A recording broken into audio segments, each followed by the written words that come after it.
President Obama's news conference Friday was overshadowed by concerns over ISIS. He assured the public that U.S. airstrikes in Syria and Iraq are hitting the group harder than ever. Por el momento no parece que el Congreso, controlado por los republicanos, vaya a debatir una reforma migratoria. Reportando desde Washington, Jessica Marquez. The Department of Homeland Security will soon decide if TSA agents will have to enforce a 10-year-old law that will require states to follow federal standards when issuing driver's licenses. This conveniently inexpensive but dangerous method of transportation leads to many extortions, rapes, injuries, and even deaths. 13 Honduran survivors of the Beast have formed Amiredes, the Association of Returned Migrants with Disabilities. The members suffered life-threatening injuries while making the journey to what they call the land of opportunities. Jose Luis Hernandez fell from the cargo train, causing him to lose his right arm and fingers from his left hand. Nobody really wants to immigrate, but the living condition in our country forces us to seek new opportunities in life. And that's why there's so much immigration, and that's why I migrated one day. According to Pew Research, there were 11 million undocumented immigrants last year. 8 million of them made up the U.S. labor force. The College Park Volunteer Fire Department serves within the community by fighting fires and assisting with emergencies.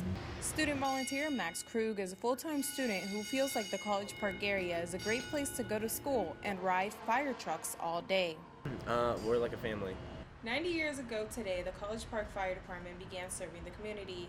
It currently has 21 volunteers living at the station. Sophomore Abbas Charkabi has been volunteering for a year and a half now and is a certified firefighter EMT volunteer. He says that the job has long days, but it works. You do things no one else gets to do. You get to help people. It's got weird hours, but you make a lot of friends here. The volunteers don't receive much, but some of the benefits include experience, EMT training, a place to live for free while being a full-time student, food when people donate, and a family bonding among volunteers. Reporting from College Park, Maryland, Jessica Marquez. La Corte Suprema tiene previsto el próximo año decidir si Texas puede implementar una ley que obligaría a más de la mitad de clínicas de abortos cerrar sus puertas el próximo año. Playing nice is not on the 2016 agenda for President Obama and Republican House Speaker Paul Ryan. The two have conflicting views over funding for Planned Parenthood, gun control, and the Affordable Care Act. President Obama says he plans to leave it all out on the field in 2016.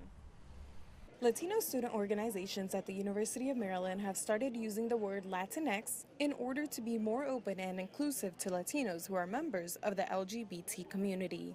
The word Latinx allows LGBT individuals to have an identification that does not label them as a male or female, but it does not mean that everyone who uses the term Latinx is lesbian, gay, bisexual, or transgender. Yvette Larma is the coordinator for Latino student involvement and advocacy at the University of Maryland.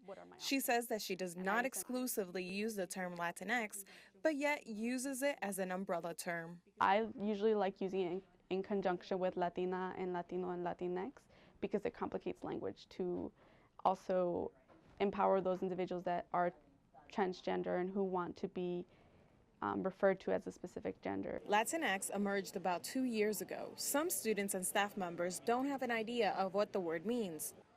Latinx. I actually don't know. Homeland Security Secretary Johnson insisted that refugees are thoroughly investigated before coming into this country. He said that the process takes from 1.5 years to 2 years. Reporting from Washington, Jessica Marquez.